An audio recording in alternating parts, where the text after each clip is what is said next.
Welcome to the Wine Cage Christmas Special number 1, 2023. I'm Dylan. I'm Amanda. And it's kind of silly calling this the Christmas Special because these are one of the first few videos we're recording and we probably won't be actually posting these until February. But for future historians, this is what Christmas looked like 3 months ago. We are the ghosts of Christmas past. Yes. And today we are drinking the One To One Shiraz 2021 from South Australia. Oh, and producer Wolfie has just come into shot here. So making a cameo appearance? Yeah, this is his first appearance on the Wine Cage, and it's a surprise to us. Hello, Wolfie. Welcome to the show. So, One To One Shiraz has a slightly unusual promise on the label. Do you want to tell us a bit about that? Every six-pack enjoyed equates to another square metre of one-to-one bushland being planted through our partnership with Greenfleet, restoring habitats, regenerating ecosystems, and enriching native biodiversity. So, what were you calling these wines that you had a name for it the other day? Like social enterprise wines, I think is the term they use. That's a thing. Social enterprises. But this is cool because, spoiler, but it's actually a really good wine. And it's doing this good thing.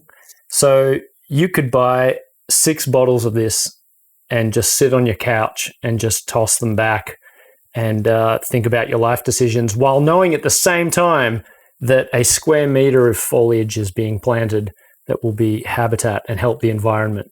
So you're doing a good thing. Now, we always talk about the label design. This one has also got a fairly unique and unusual thing going on with the label. Our resident graphic designer, Amanda, will tell us a bit about that, what's going on with that. Well, firstly, I love this label. I don't go crazy for minimalism. I think it's been a trend that has lasted probably, 20 years now at this point. It doesn't show any sign of going away. I'm not a maximalist by nature, but yeah, there is a point where I draw the line when things start to become a little too dull. I don't think this falls into that basket. It's got a really nice die cut of leaves here. The type down here is very minimal. There's not much you can say about that. I just think it's a classy package. I wasn't sure what those were. So do you think those are both leaves? They're definitely both leaves. I mean, the top one could be a flower, but that's a grapevine. Of course, right. Well, that makes sense. I don't know. I couldn't tell what that one was. That could be a random flower. And this is from an area in South Australia that I don't know exactly how to pronounce, but Waikerie? Would you say that? Waikerie? Waikerie. Actually, sure. That sounds better. Waikerie. Let's go with that. Consciously crafted by Oxford Landing. So that's the look of the bottle. It is a very nice, classy, minimal-looking bottle. Very nice lid and collar. I'm going to call that a collar. I don't know if that's what it's actually called. But let's see how it actually tastes. If Wolfie will let me get my glass. Oh. Okay. So, color-wise, it's definitely a red wine. It's got, I don't know, what would you call that? Like a nice magenta purple kind of color to it.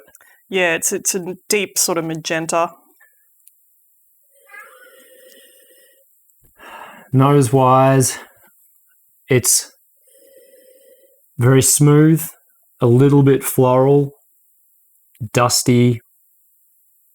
What else would you say about the nose on that?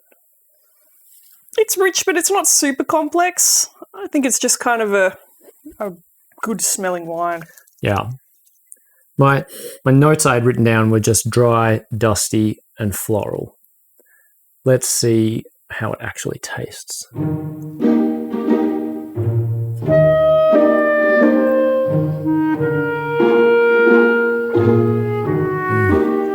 It's very good.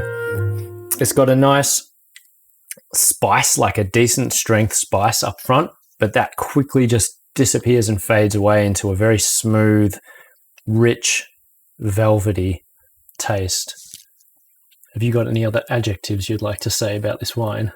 It is a very nice, smooth Shiraz. It doesn't have too much of the strong Shirazi flavour. It's a fairly kind of, I would say, for a Shiraz, it's got a light sort of flavour, but that's not a bad thing here. I would agree with that. Actually, the whole time we've even been drinking this, kind of forgotten that it was a Shiraz. It doesn't come off like that. It kind of comes off like a, I don't know, a GSM or something like that. I mean, I've even had Pinots that have had this sort of consistency, although I suppose maybe not quite. But it's a little more syrupy than your average Pinot, but yeah, it's definitely, it doesn't have that sedimenty, earthy, sort of dirty Shiraz taste. It's cleaner, smoother, bit more floral, but in a good way. And it has a sharpness to it, which sharp almost is never a good thing when I'm describing a red wine. But with this one, that bit of sharpness is actually welcome. It's kind of just like interest and spice, which then just immediately dissipates and fades into a nice, smooth, easy drinking Shiraz. Yeah. What do you think you would give this out of 10? I want to be kind of boring and just give it a 7.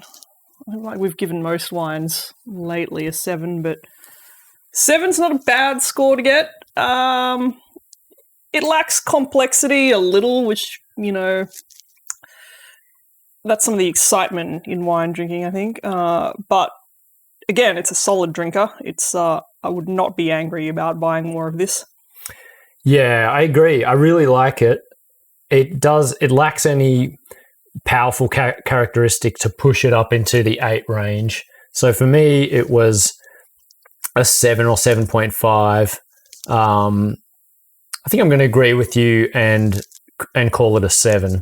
I don't want to get into 7.25s or anything like that. So we'll leave it at a 7, but it's a beautiful drop. We've bought it a couple of times.